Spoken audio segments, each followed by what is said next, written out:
Guys, welcome back to a new video. Today I will be flip throughing this new book that I got for the kids.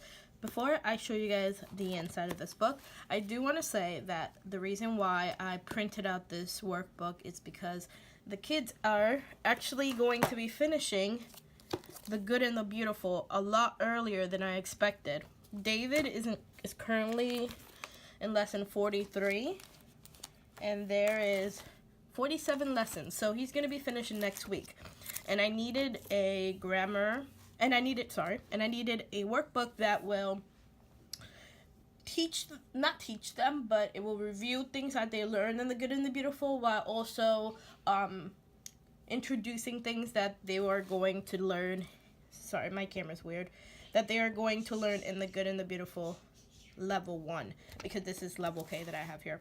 Also, sorry about the angle. I put my phone in a tripod because I'm tired of holding it, and I don't know yet, like, if it's, nice enough or if it's straight, whatever. Let's get started with reviewing / flip through in this book. This is by Evan-Moor. I'm actually going to take this off. Okay. This is by Evan-Moor, as you see. Grade 1, sorry, I'm trying to focus this camera. Grade 1 Grammar and Punctuation. Here are some of the stuff that this workbook brings or covers. Is here. Asking and telling sentences, contractions, compound words, verbs, word usage, and nouns. I'm gonna put the camera a little back. Okay, this is the first lesson. I only printed out the pages that the kids are going to be working on because I did not want to waste ink on trying to print out a bunch of stuff that I was going to throw out. Like stuff like this. The only reason I printed it out was to show you guys the cover, but I usually don't print the cover out if it's, sorry, this lighting. It's if I'm going to use it right away. But here is the first page. Let's pick it up. So up here says Rule 1, and there is 25 rules, I believe, and they go over different topics when it comes to language arts. This one down here, you can tell what topic it will go over. So sentences. And here is the first page when it comes to the rules. It will explain to you what they are going to teach the child. So this one is going to teach the child about sentences, and I'll just not zoom in, but bring it here. So it explains what a sentence is and what a sentence looks like and what it doesn't look like. Then here is the first actual worksheet that your child is going to be working on. And sorry about the lighting. This is really bad lighting here. But this is the first page that your child is going to be working on.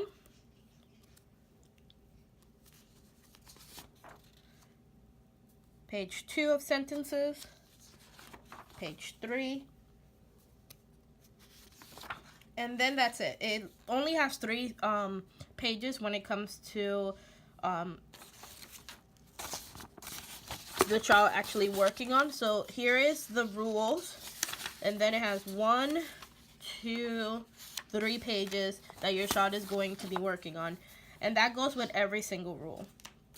The next one is again sentences, because I guess sentence is a really important topic to talk about. Here's another one. So this is Rule 2, if I didn't mention. Oh wait, the difference between that one is explaining that a sentence begins with a capital letter. This camera is bothering me. 1 second. Okay. I need to get used to this tripod. So that's what this rule covers. And here are the 3 pages. So 1, 2, and 3.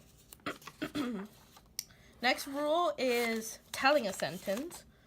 Let me bring this up. A sentence that tells something needs a period at the end. So it has a little illustration here. And then it has the 3 pages that the child will be working on. So 1, 2, 3. Next one is asking sentences. So in this rule, they would teach a sentence that asks something needs a question mark. So they'll be learning a little bit about question marks. And it's not a lot of pages, as you see. It's only, they explain what they're going to teach, and then they do 3 pages for the child to do. So it's not like it's the word bombarding, or they're not putting so much worksheets on the child. So it's literally only 3 worksheets a day, or 1 worksheet. It depends. I'm going to be doing 3 a day. So I'm going to be doing 1 rule a day. So these are the worksheets that your child is going to be working on for when it comes to asking sentences. Rule 5, it goes over pronoun I. The word I is always capitalized. And again, a little example. Ooh, sorry about that. Let me put my camera well. And then it has a little example here for the child. Here is the first worksheet, second, and third. And I'm sorry there's so much stuff all over the place. This is like what my day-to-day looks like. I have a lot of stuff around me. This is rule 6. And it goes over proper nouns. So the name of people and pets begin with capital letters. So here it is. And these are things that they already know because they learned it. They learned it in The Good and the Beautiful, level K. So again, this is going to be review for them. But you'll see that it starts getting into things that the kids don't know. This one goes over proper nouns. The name of specific places begin with a capital letter.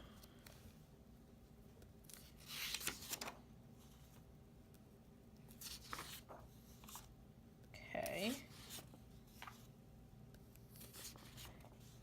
Next one is Rule 8, proper nouns again.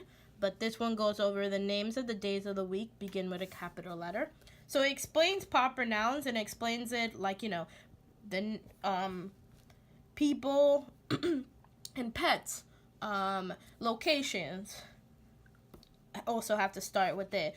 Days of the week start with a capital letter. So it really explains it in depth, but not too much.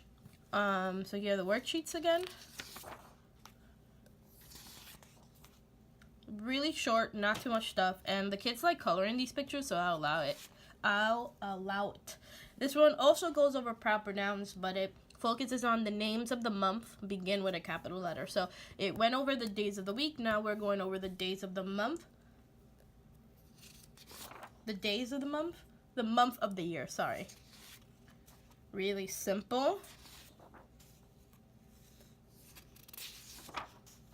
Next one, again, proper nouns, and it explains about the holidays and how every holiday has to have a capital letter.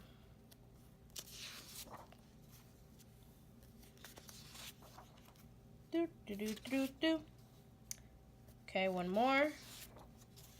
And then we go into Rule 11. It goes over nouns. Some words name things. And then again, an explanation. Here's the 3 pages. So they already know what a noun is. So again, super easy worksheets for them. Not too hard. I think the only thing that's going to be a little bit tricky is the proper nouns for them, because The Good and the Beautiful does not go over proper nouns. It goes over just nouns and verbs. Here's rule 12. It goes over verbs. Some words tell what is happening or what already happened. Here are the 3 pages. I'm going to have to clean all of this. Look at that. It's all over the place. And also my camera is all over the place. I need to figure out how I can, like, you know, keep it not tilted, because I feel like this camera is really tilted, but I don't know. I'll look at it when I'm editing. Okay, here is Rule 13 about pronouns. Some words take the place of names. These words are called pronouns. So again, an example, because you always need to give examples to kids, because, you know, they're not gonna just, you can't just explain something and then not show an example and just expect your child to be able to do these worksheets without showing them an example of what to do. So I like that about it. I like that it's black and white. I printed it in black and white because we don't have colored ink. We only have black and white ink. But the workbook does come in black and white, and I actually like that better than coming in color, because Monique and David, they get distracted by color a lot. So a lot of our workbooks are just black and white and really simple. Rule 14 goes over contractions. They know a little bit about contractions, not too much. So this will be a really nice refreshment / introduction to contractions. I apologize because of the birds are really loud. Next one is, again, contractions, but with an apostrophe.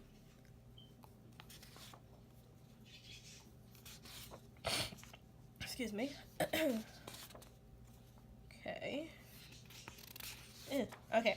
Next one is Rule 16, and it goes over compound words. Two words can sometimes be put together to make a new word. These words are called compound word. Pancake. Pancakes. Really, really easy. Not too much stuff going on. The rules are not pages long, so the child would not be frustrated with you about you explaining what to do. Like David, for example. Let me stop right here. David, for example, he's the kind of kid that he likes you to explain it once, and then he really wants to start. He doesn't like to take too long when it comes to working on things. If you're explaining things for too long, he gets frustrated. Monique, she needs that explanation because that's how she works. With David, he doesn't mind it, but he'd rather just go ahead and start. Okay, so these are, the pages for compound words. Then we have Rule 17, using I and me. Use I when you are the person doing something. Use me when something happens to you. And here it is. So here's one of the worksheets. I'm actually going to bring it up. It says, use the word I. Write 5 things that you have done. Be sure to use the word I. So here they have them actually writing sentences instead of filling things out. So the child is going to be doing a lot of writing here, which is great because they need to practice their handwriting / writing. That's 2 different things, just letting you know. Here's another worksheet. And the last worksheet for 17. Here they're going to introduce using we and us. Use we when you and other people do something. Use us when something happens to you and other people. So we didn't get it. We did not really go over these in the Good and the Beautiful. So this is gonna be a really good,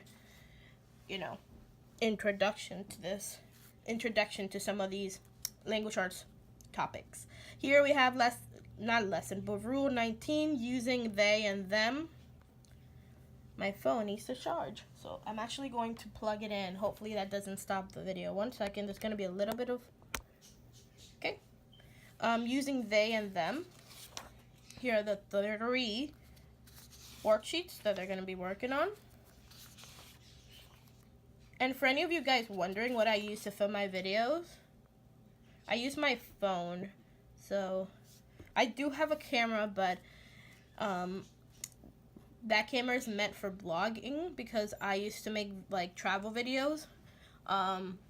So setting camera up in a room like this with not really good lighting, it's not really good for when it comes to shooting. So I don't use that camera for YouTube videos for my homeschool channel. But next one is plural nouns. Add S to most nouns to... Why am I reading so bad? Add S to most nouns to name more than one. And we have gone over plural nouns, so this is going to be a refreshment. Is that the word I'm trying to say, or I'm thinking of? A review. There you go. Okay. This one feels like it has way more pages. Here we have using is and are. Use is with one. Sorry, my nose itches. Use is with one and are with more than one. And I recommend this as a supplement for your child with your language arts curriculum, with any language arts curriculum, but I don't recommend this as your curriculum because this does not go full mastery when it comes to some of these language arts topics. And I don't think that this would be really good for a lot of kids. Like Monique, if this was our language arts curriculum, our only language arts curriculum, she would forget a lot of this stuff here because she constantly needs that repetition. David may get the hang of it a little bit, but he also needs repetition when it comes to new topics. Next one, Rule 23. We have possessives. When something belongs to one person, add S, apostrophe S to the name or to the name of the person. Ew, okay.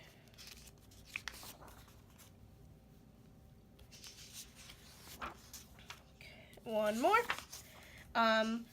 Rule 24, past tense. Some words add ed to tell that something has already happened. They also have gone over this, so again, this workbook is mainly a lot of review for them. That's why I like The Good and the Beautiful so much, because The Good and the Beautiful, like, he explained it like they learned a lot of these things in The Good and the Beautiful level K. So let me focus this. Okay, so here's notes to the teacher. Rule 1, page 3. It may be appropriate for your class to expand the definition of a sentence. A sentence has two parts. It names something. Can you see that? It tells what is happening. With this expanded definition, it may help to use Rule 11, nouns, and 12, verbs, immediately after Rule. So my alarm just rang. I'm so sorry about that. So, this is what they recommend you do. Stuttering. This is what they recommend you do with your child. I don't know if I'm gonna do this, but maybe not. Hopefully I remember when I start using this. And then we have a grammar and punctuation review. Again, sorry about the light. I need to start using my flash for this. So here's a review to see if your child not mastered, but understood what they were teaching in this workbook. And that is all. That is the whole workbook. I think is 100 and something pages. It says here 106 pages. There's 106 pages in this workbook. If you guys, actually, I'm gonna say this, and I haven't. Why am I talking like this? I should start saying this in a lot of my videos. I have PDF of a lot of these workbooks. So if you guys would like the PDF of this workbook or some of the workbooks that I have like Spill the Code, and I have so many more for grade K all the way to grade 2nd. So if you guys are looking for PDF of a lot of workbooks for your children and you don't want to buy, I have free PDF that I can send to you to your email. So down in the comments below, let me know, and if you want any, and I'll make a video with my computer because I have them in my computer, just making a video all about the PDF that I have, and then you guys in the comments can pick which PDF you want and I'll send it to your email. Or if you want me to send it right away, one second, I am going to write my Instagram handle here in the table. And this is that little like symbol. Can you see that? That little symbol. I can't. Light. There it is. So that is my Instagram. Let me actually put the little. That is my Instagram handle. If you guys want PDF of a lot of workbooks that I have, let me know in the comments below again, or hit me up on Instagram and I'll send you some of the pictures of some of the workbooks that I have, and you guys can pick which one you want. It doesn't cost anything. It's free. Again, let me know in the comments down below if you want a video about it, or hit me up in my Instagram. I'll see you guys in another video. Bye bye.